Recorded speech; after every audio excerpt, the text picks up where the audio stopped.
How do your rigs sit underwater? What can fish actually see? How do you cast and bait up accurately? And what do you need to catch consistently? I've been a carp angler for over 30 years and a diver for nearly 20. I spend a massive amount of my time underwater studying carp and carp fishing. I've seen the best and the worst. I've swum with them, watched them feed and studied their behaviour and characteristics. In total, I've got hundreds of hours of knowledge and some incredible underwater footage that I'm more than happy to share with you. Welcome to Understanding Underwater.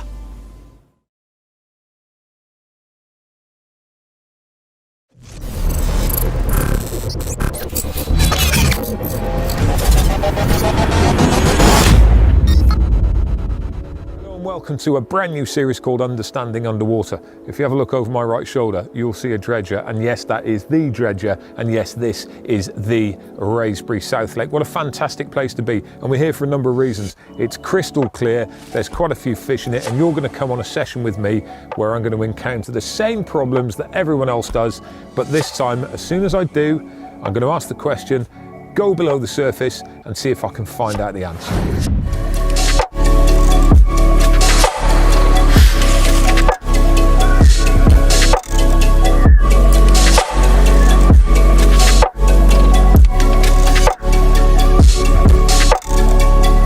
So this is my plot for the next 24 hours, and this is the iconic Hut Island. Now I'm on the point of it, facing directly over to Bryant's Bay. No Carp Bay is over to my right, Dredger Bay behind me, swimming pool up there. They're all very, very iconic names. But the thing is, I've chosen this spot because I've got a great amount of water in front of me, real big amount of vision, and the wind has started to pick up. The weather, as you can see, is pretty messy at the moment. It's brilliant carp fishing conditions. The pressure's dropped over the last few days. It's got a lot cooler. The wind is blowing strong from the south and southwest, and there's a fair amount of cloud and rain in it as well. And here, it's basically a really nice sweep where I think the fish are going to come out of the two areas that they like to sit in, which is up there on the swimming pool and out to the right-hand side, which is No Carp Bay. The first thing I do as soon as I get to a lake is I have a look in the edge, because if it's clear, you can guarantee there's weed, and I know very well from swimming in Wraysbury before, there's a lot of weed out there. Now, I've never fished this peg before, so it's going to be a learning curve for me. So the first thing I'd like to know is what's out there. Now, I'm going to do it with a marker float. I'm going to find my spots with a marker float because that's what we would do. But what I'm also going to do is have a little swim around, and this is what's below the surface here. When you look above, it looks lovely, but just check this out. This is what it looks like below the surface. Well, straight away, just look at that. You can see there's a fair amount of weed around. The other thing is the water's quite clear too. Now, just have a look laterally. When you look across water, this is what I see all the time. You can't see for a long way. There's always a bit of mug in the water, whatever that might be. Now, here's the first interesting spot. Just have a look at that. Gone across a load of weed, and then I found a sandy area with a low-lying amount of weed over the top of it. Cast into that, you'll feel a bit of a donk, but it will be soft. In Wraysbury in particular, there's loads of little holes like that, but I don't necessarily think the fish feed in them. When you have a look down there, there's nothing to show the fish have been down and fed on that spot, but I'm sure they'll visit it. These are like the little channels that they pass through, and you get these wherever there's weedy lakes. Just have a look at this. This is a spot they definitely feed in. I see these all the time. This is a clay scratching spot, and if you look closely, you can see the marks in it there where the fish have been flanking their dorsals and their pecks on it. Find a clay spot, you know what? You're on the money. Let's have a look at this as well. Big lump of gravel, and then there's a big stick on it with a load of razor mussels too. That'll cut you off like an absolute shot if you tight line over the top of that. So if there's mussels around, just be very, very aware. Have a look how sharp they are. I can feel them even through the gloves. Not good.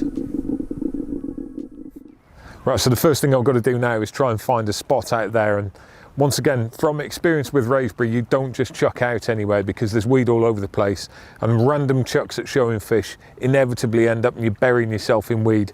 Absolute no-go.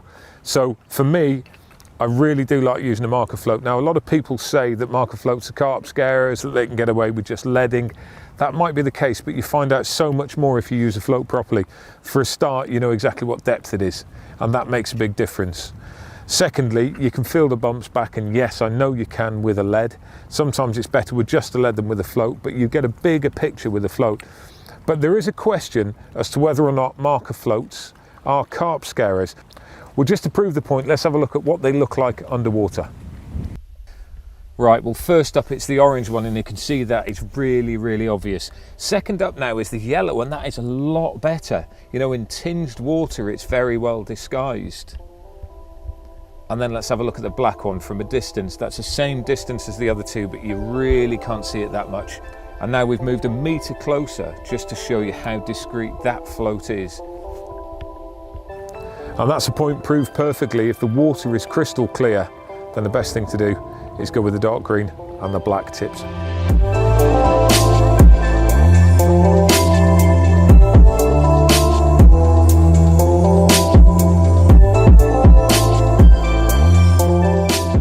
Rig's going to be dead simple, and I'll just run through it quickly.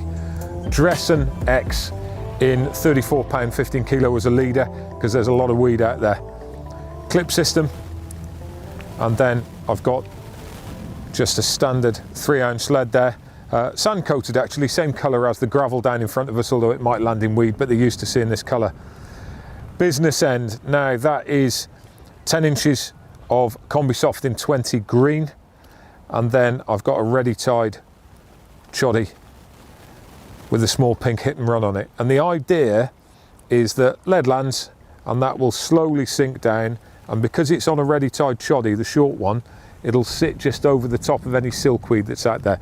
I'm expecting there to be a bit of weed, not really, really big thick stuff, but just silkweed.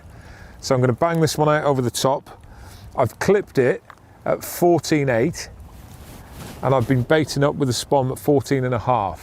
So there's about 3-4 foot difference, and this is where it's got to be absolutely bang on.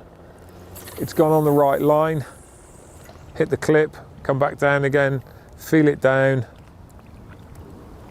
bang. That's gone down with a crack. That's exactly where I want it, and I'm very, very happy with that. I reckon that when I go out there, that's going to be on a hard patch. And having had a few flicks around with the lead just before, I found that there's a load of weed around it. There's a hard spot with a bit of rock, and there is also a little bit of silkweed as well. Now, there's a bit of a crosswind coming at me, and if this drifts either right or left, I can live with the silkweed because of the rig. If it goes in a weed, that's a game over one. It's got to come back in again. But the harder that donk, the better it is. And I'm happy with that. I'm convinced that'll be a bite.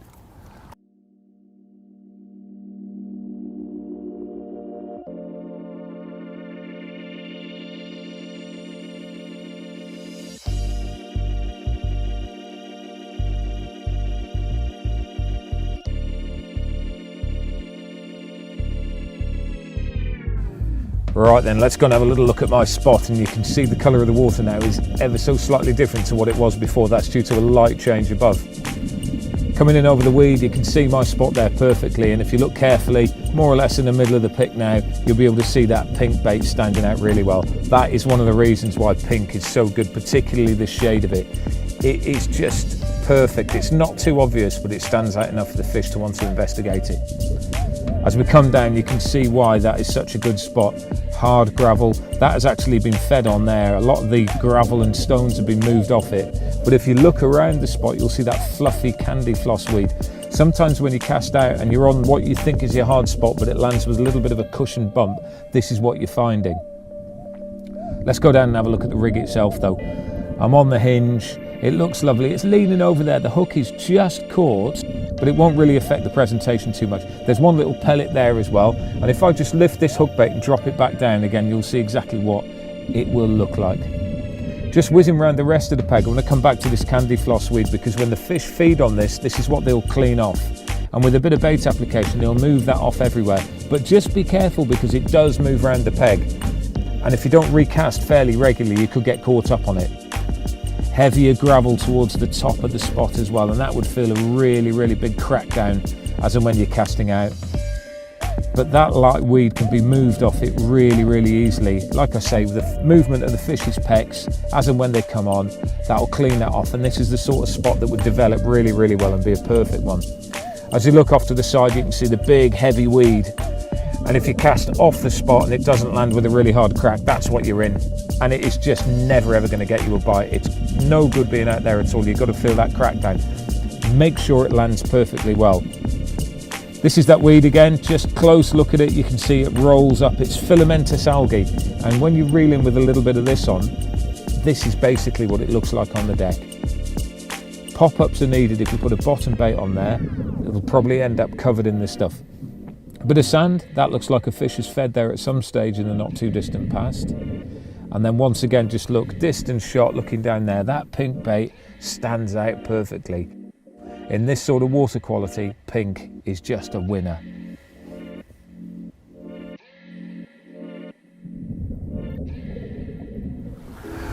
Wow, this rod has just absolutely melted off.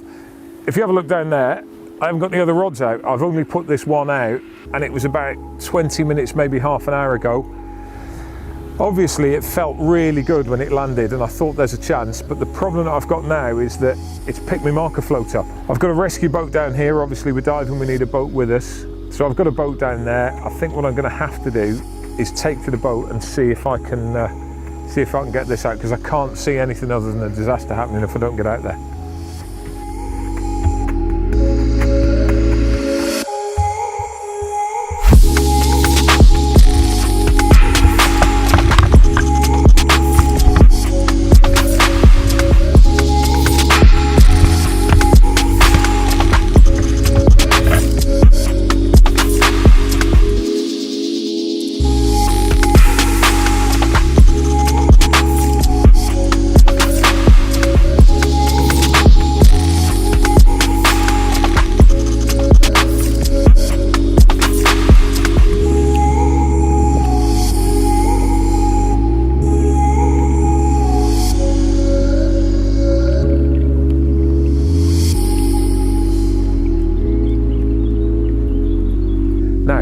I'm going to start off by sticking half a dozen spoms in. Half a dozen spoms is a lot of the go-to method just for kicking a swim up, and as soon as it's started then I can top it up with a little bit more. But the big question is, how much is 6 spoms? Well, you know what? I've got a spom. I've got a tray. Let's find out. 6 spoms. That's it. Doesn't actually look that much when you think about it, especially when you spread it over quite a wide area. Now, I like to think that I'm pretty good at casting, fairly accurate, that they're going to go in a reasonable tight area, but I bet you when I put these 6 out there, when you think about the spread of them going through the water, you know, it's 12 foot deep, 13 foot deep out there, so it's going to be a fair old spread with them going down. How do the boilies sink? Do they spread differently to the pellets? Do the heavy pellets go down? Do the smaller ones go straight and the bigger ones go wider? I don't know. Let's get these 6 spoms in, and then after we've done that, I'll go out and have a look and see exactly what the spread is.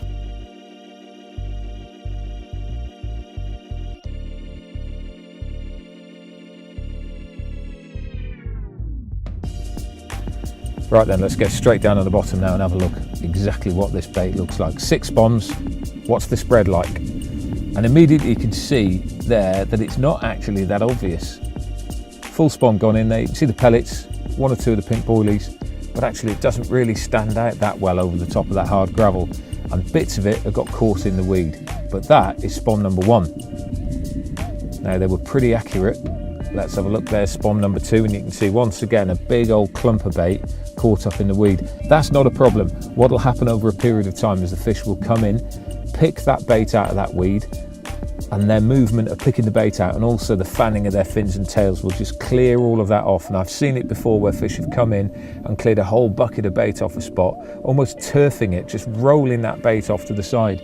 That's number 3. Look, that's fallen on the gravel, and actually you can hardly see that at all. So it's interesting, the bait falling in the weed is more obvious than the bait that's falling onto the gravel itself. The weed can actually help you to begin with. Look at that there, that's number 4. Once again, some on the gravel, some in the weed. Spom number 4, it's fallen in an area around about the size, not quite of an old school dustbin lid. There's number 5 just off to one side. Now, they looked like they were absolutely bang on the money going down the same hole. The reality of it is they're probably 6-8 foot apart out there, And 6 bombs, well, quite frankly, it's just absolutely nothing. Just look at it there, they can hardly see anything.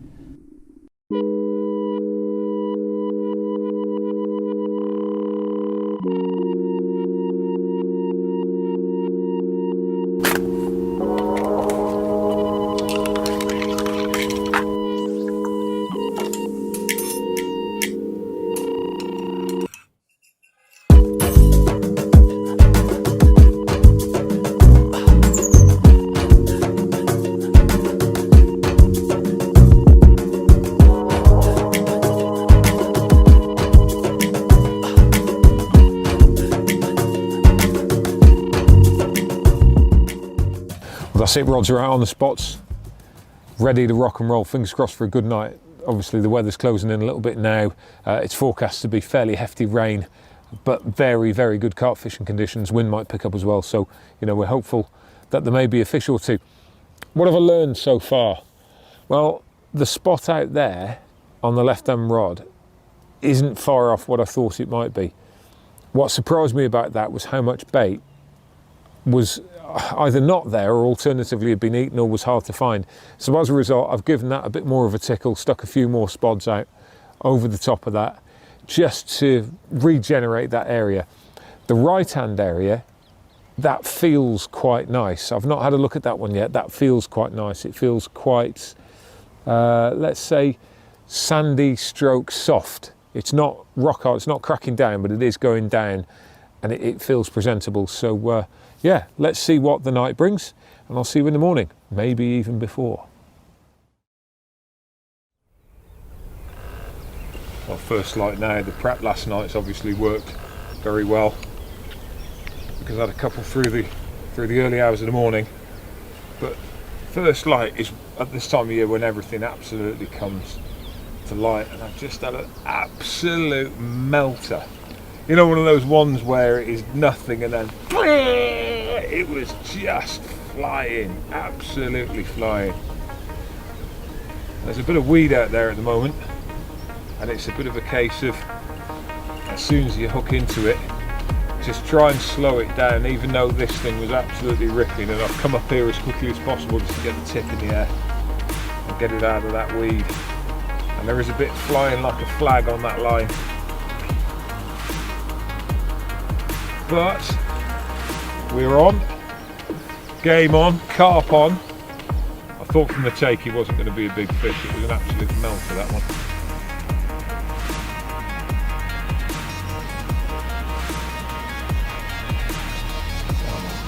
Steering through that gap.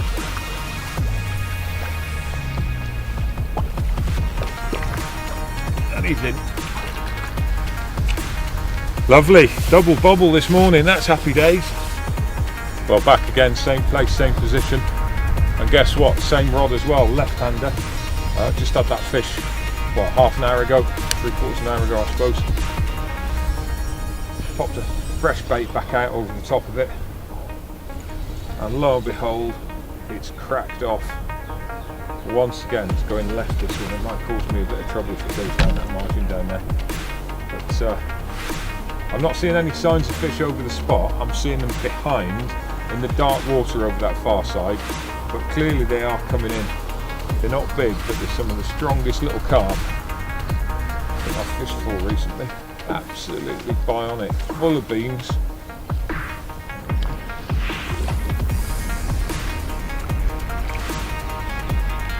Got him. Oh, bionic, absolutely bionic.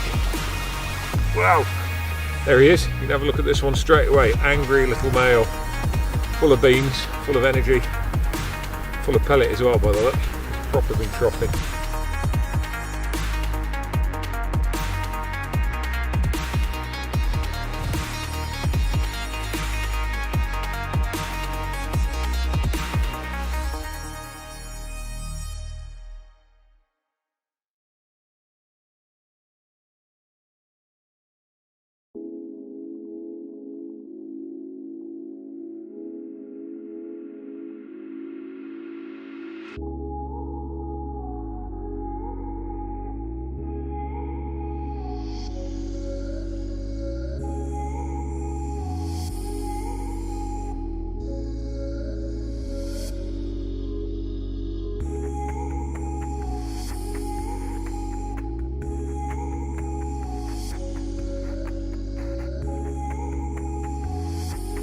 Right, allow me to introduce you to one incredibly angry carp. 23 pounds, 6 ounces this one. And this is one that kicked off the action.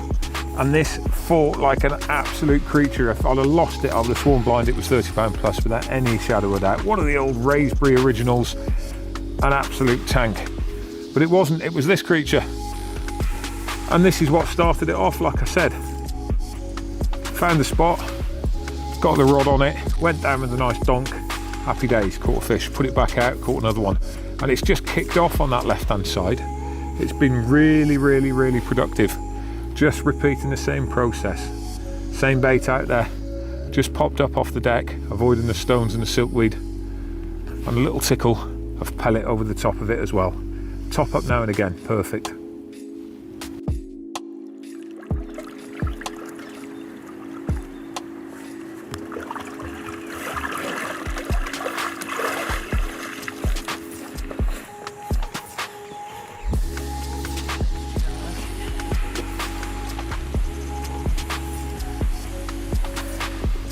Absolute peach.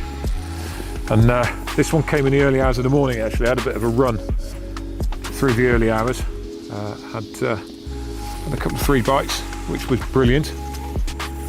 And it was interesting seeing how the one spot has differed from the other spot. Now this one came from the right hand rod, and I have to confess that I did lose a fish on it earlier on. I had a bite probably around about midnight, and it did me in the weed, which was a bit of a pest, but I chucked it back out again. It cracked down really well, and this was the result. And as soon as it landed, I knew that it was all right. Now after this, I cast it back out again, and it didn't quite land as well, and would you believe it, that rod hasn't gone since. So need to investigate that a little bit further. For the moment though, let's just feast our eyes on this absolutely beautiful girl. So let's have a look at the other spot and find out exactly why that didn't work. And I'm going in along the line, and I just want to show you what lines look like below the surface. Bear in mind, this line has been in, what, 12, 15 hours maybe. It's already picked up a reasonable amount of dirt and debris from the surface. Fluorocarbons do it even more than nylon lines. So it's always worthwhile just giving your line a little bit of a clean as and when it comes in. I don't think it's too much of a problem here, because it's in the upper layers of the water quite close under the rod tip, and as you go further below the surface there seems to be less debris round, so it doesn't pick up as much. But just look at that, it's amazing how much it picks it up, and if you don't give it a clean off, then actually it does, I think, have a bit of an effect, because your lines get dirty, they don't cast as well. So just bear that one in mind. But anyway, let's just carry on down there. A little bit of weed hanging on the line, nothing wrong with that. There's all sorts of bits of floating down, and then when we get down to the business end, you actually lose sight of the line itself when it's closer to the spot. And this is the spot that I've been looking for. Now, I felt that it was fairly hard. It didn't feel like gravel, and this is exactly what it is. It's a sandy spot, absolutely fantastic. There's a spot that a fish is fed on. You can see how the weed has just been pushed back, and that will be the action of the fish's fins, its tail, just when it's flicked away. And you know what? It wouldn't surprise me if that wasn't where the bite was. If you just have a look there, you can see there's been a bit of extra disturbance, and that's almost certainly where my bait was through the course of the night when I had that bite earlier. Just look at this though, we saw one of these earlier. This is a scratching spot, absolutely superb. Didn't know that was there. If I did and I'd have landed on that, you know what, that's almost certainly another bite as well. And it's probably because of this that I had the bite so close to it. Fish just love to visit these clay scratching spots, so if you can find them, get on them. The big question though is, where's my rig? I just can't find it anywhere, and after, I've got to say, a good 10 minutes of swimming up and down, I eventually saw the line disappear into this. Basically, I've missed my spot. I felt it going, it felt a little bit softer than it was previously, but it was buried down in the bottom of there. And for anybody thinking, oh, just chuck a PVA bag into weed, you'll be all right, or don't worry about it, the cast's more or less right, it isn't. This is a perfect example of why it's got to be back on the spot.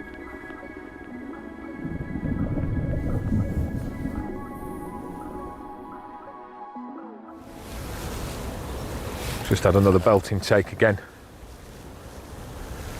And this one's a really interesting experiment, this one. This is the first time this rod's gone. This is the middle rod. And it's presented in a very similar way to the others. Nice little spot. bit of bait around the top of it, pellet, but this is a yellow bait. The other two have been pink, and between those other two there's been 9 bites between those other two, and this is the first one on yellow. What is that then? We know they work, but I firmly believe that at certain times fish like certain colours. Oh, it's gone in the weed.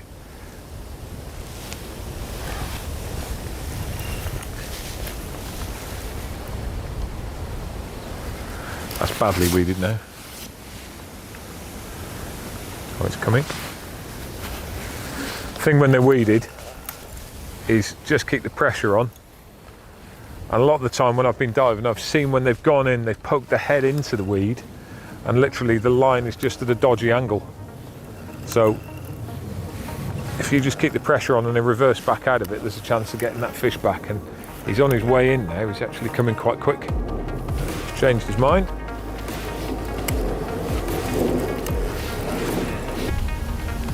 Banging conditions at the moment.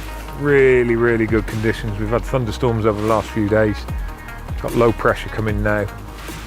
Good wind just blowing in towards us, southerly. And the fish are on the feed. This is when they want food. You know, there's times to feed them and there's times to trap fish, and at the moment they definitely want grub, and pellets at this time of year are brilliant. There he is, that's in. Oh, he looks a good fish actually. What more can you ask for?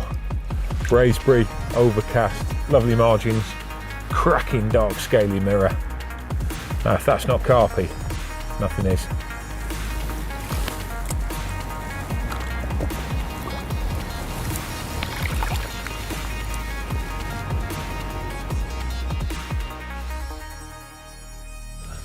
Well, I've just had another bite and it's caught me up in the weed, and it does feel pretty solid out there at the moment. So rather than pulling and pulling and pulling, I've got the boat down there.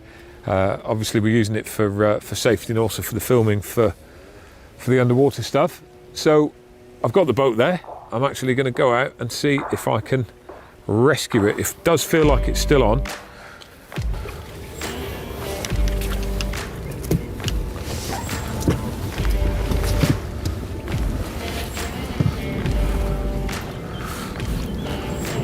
Obviously I do quite a lot of this on the continent when I'm out, and the key thing is stay low in the boat, stay at the front of it, and then I just pull myself to the fish. I'll use the engine if I need to in the wind.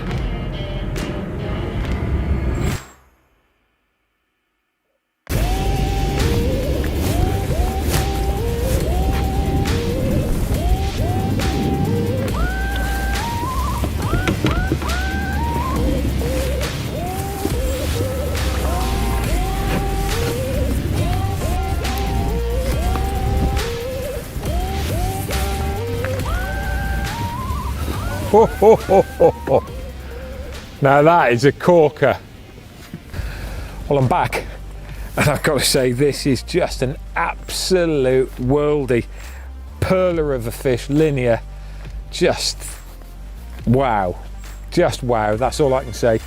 This place is amazing. You know, it's got the history in the past. It's going through its renaissance at the moment, and the fish in here now, wow, they're just amazing. You know, this is 20 odd pounds, but at some stage in the future these things are going to be 30s, and then my word, this place is going to be somewhere special. But for the time being, that is how you do it with a boat, straight over the top of them. As soon as you get pressure directly above the fish, most of the time it will lift straight out and you're in contact with it. It's just trying to pull it back along. It's a bit like an anchor, you know, when the anchor's down you can't pull it along, but you get above it, you can pull it up, no problem whatsoever.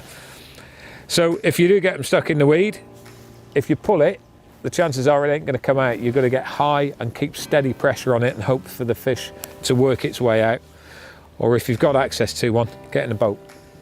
Always the easiest way. Absolutely fantastic. And I'm afraid that is it for this edition of Underwater Answers. I think we've answered a few, to be fair.